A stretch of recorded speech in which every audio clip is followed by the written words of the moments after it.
All right, let's get into our first topic then, shall we? Now, given the cold snap gripping the UK right now, should the government bring back winter fuel payments for all pensioners? Get your calls in for this one now. That number again, 0207 862 2222. Temperatures are expected to plunge as low as -8 degrees. The Met Office has issued a yellow and amber weather warnings, and there have been health warnings too. The UK Health Security Agency say a rise in deaths is likely, particularly amongst those aged 65 and over. With this in mind, Age UK say older people must stay warm, even if it means risking spending more on their heating than they can afford. Of course, last July, the government announced that it would be limiting winter fuel payments for pensioners, with up to 10 million losing the benefit. Do you think that was a mistake? Is now time to restore it? Or do you think means testing is the best method? Albie, do you think the government should do a U-turn on this? I think means testing the winter fuel allowance and other pensioner benefits is absolutely the right thing to do. Look, ultimately, there's no magic money tree. A lot of the time, people are complaining about how high the tax burden is, and you can't simultaneously complain about how high the tax burden is, and when the government tries to rationalise spending, be opposed to that as well. We can't continue this lie that we've seemingly been sold by politicians that we can have low taxes and spend lots of money on public services. That simply isn't possible. Now, I completely am concerned about some of the situations that some pensioners may find themselves in, but we've got to remember that pensioners who are the most vulnerable, the ones that can claim pensioner credit, are still going to get the winter fuel allowance. And we also have to remember, I suppose, Cherry, that 30% of pensioners live in households worth more than $1 million, so there are plenty of pensioners out there that may not need these benefits. That is true, but I think it's throwing the baby out with the bathwater, because it's going to cost the NHS so much to look after people who are becoming ill because they don't want to put their heating on. The Age UK director, Caroline Abrahams, has said, put your heating on anyway, because local councils are going to be able to help you. Well, are they going to be able to help you? But the government will have to pay for the problems caused by removing the winter fuel allowance anyway. So we're going to end up by paying whether we like it or not. I'm going to use a saying that my granny says, and I don't really understand the meaning of it, but is this the government cutting their nose off to spite their face? Because A, they can't really deal with the bad press that they're going to get if even one pensioner dies because of a cold-related illness. And B, Cherry's right, actually the expense on the NHS, if that individual turns up with a heat-related illness or a cold-related illness to the NHS, it's going to cost more than just what they would have got on their one-off heat payment. Look, we're dealing with hypotheticals here. We don't know what the cost implications will be of people potentially being admitted to hospital because they're not able to heat their homes. What we do know is that the state pension is going up by 4.1% in April. That's almost double the rate of inflation. We do know that a lot of pensioners get a lot of other benefits. So actually, I think I've got a lot of sympathy for some of the arguments that Labour politicians have, that they say that by the end of this Parliament, pensioners will actually be better off. But as I mentioned before, if the argument is going to be we need to restore the winter fuel allowance, well, what would you cut so that we can afford the winter fuel allowance? But I think politics is often just about perception. And I thought to do this 3 months into getting into power was such a strange decision when you're trying to, establish yourself. I mean, it's the one thing we don't want. We want to look after children and older people, and they went for one of the most vulnerable groups in society. But I remember... Such a strange way to start your term. Well, you say it's one of the most vulnerable groups, but we looked into the numbers living in relative poverty, and when it comes to pensioners, I think it's about 15%. When it comes to children in this country, we're talking 25%. So if we're going to throw that 1.5 billion at somebody, is it the pensioners that we need to protect with the heating, or actually do we need to make sure that the 25% of children living in this country are fed? I think both need to be looked after. I think those are not the groups that we penalise, but I think pensioners. I mean, this morning it was Baltic, the idea that someone this morning, it's a tights under your jeans type of day. I mean, it's really freezing cold. The idea that someone on my street, someone in my area cannot turn their heating on, that person is going to become seriously unwell if they can't put their heating on overnight. that is going to require a paramedic, that's going to require an ambulance, that's going to require a hospital stay. That is so expensive when you compare it to allowing that person to turn on their heating. OK, let's go to the calls. Richard from Essex, you're up first. What's your view when it comes to the winter fuel payment? Now that the cold has hit, should the government U-turn? Well, the government won't U-turn. The only reason why they won't U-turn is because they wanted the cold weather to come in like it did, just to try and kill off as many of us pensioners as they can, because it saved them paying out pension money to anybody. Wow. And I voted Labour all my life, and I would never vote for them again. You know, the idea is that they can kill us off as quick as possible, and that's it. I mean, Richard, that's quite a statement. What about the government? I suppose the government would say that actually pensioners, there's plenty of pensioners out there that absolutely do not need these benefits, and that they are in fact helping out the most vulnerable in that group. As well as that, they are maintaining the triple lock, which I think most economists would agree cannot sustain itself long term. So at some point, some government's going to have to get rid of that. But the Labour are committing to it, which means the pensioners have had a huge increase and are protected in that regard. That they are doing all they can to save as many pensioners and look after as many pensioners as possible. That is the biggest joke I've heard. Which one? Well, about the going into the triple lock and all that. It don't come in until next year, and they're taking it away. I think you've just had a 6% increase in your pension this year, and No, last year when we had the inflation hike, there was a huge increase in pensions. No, there wasn't. Not for me. Okay. That's a lie. I mean, you know, I've got more to pay for my standing charge on my electric, gas, and water.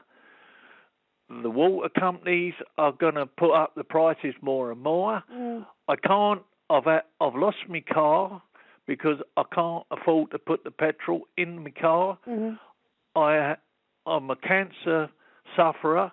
I cannot go now to the hospital to have my cancer treatment because I can't get there. I can't go on the buses. They put the bus fares up again now by another 50%, which is another £1 on the £2. And I'm now, well, my Christmas dinner, right, was a tin of baked beans. Well, Richard, that's what I have.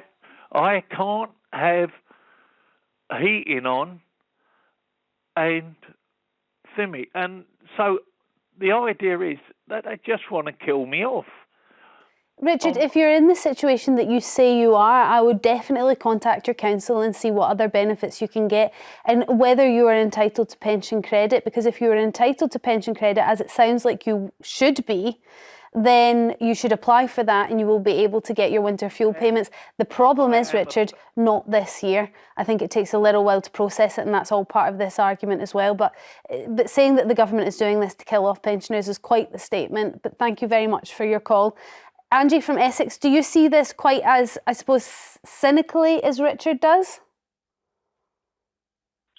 Yeah, I do. I think it's absolutely disgusting. They should reinstate the winter fuel payments. They really should. And as for like many households, like pensioners living in £1 million houses, I don't think that's true. I think there's a handful of people. Most pensioners are not lucky enough to be in that situation. Granted, not everybody, but 30%, leaving 70% of pensioners not living in £1 million houses. But that doesn't necessarily mean that they need the winter fuel payment either. I suppose the government is saying that they are looking after the most vulnerable. If they really wanted to kill off pensioners, why would they bother doing that? Well, they are, because all these elderly people that just cannot afford to put their heating on, right? They're sitting there, and even if they got 3 or 4 jumpers on, people of that age, really elderly, the cold still gets into their bones. And the poor people that are going to end up, elderly, that are going to end up in hospital, and they're saying, this is in a mess. And they're trying to get people seen quicker. They're trying to get the numbers down. They're hypocrites, because then the hospital's just going to get full up with these poor people. And not only that, I hate wars. I don't like wars, right? I detest wars. But like there's the Ukraine and what's happening in the Middle East and all that money being spent now, right? And then when these governments going to start looking after their own people? When are they? I want to know. When are they going to start looking after their own? All right, it's like a third world country we're living in. Thank you very much for your call. Bill from Inverness, what's your view on this one? Hi, Storm. I'm not in Inverness. I'm not in Inverness. I'm in Fort William. Oh, you're not anywhere near Inverness. Sorry about that. Fort William. I am 66 miles from Inverness. I'm in Fort William. You're nowhere near it. So what's your view on the winter fuel payments? Yes, I spoke to you already last year, in December, I think it was, about this. Okay, what's your thoughts then? Well, I think it's quite sad, really. I'm 81 myself. I lost a wife 3 years past August after 54 and a half years married. My daughter's in Inverness, but my son's here, but they're married with their own children, and I often put a blanket over my legs at night to save putting the heating on. And I think it's quite sad. And when I turned 80, they gave you 25 pence a week on your pension, which is an insult. They wouldn't even buy a newspaper. It's sad, Storm, really. It's very sad. And I've voted Labour all my life. And I doubt I would be voting them again. Why do you think that they've done this? Do you think this is because pensioners, despite you and our previous caller, don't tend to vote Labour as much as they do Conservatives, so it's payback? Do you think they're genuinely looking at who really needs the additional funding at the moment, because we're in such a cost of living crisis, and they say they have this £22 billion hole? What is the reason that they've taken away this winter fuel payment, do you think, Bill?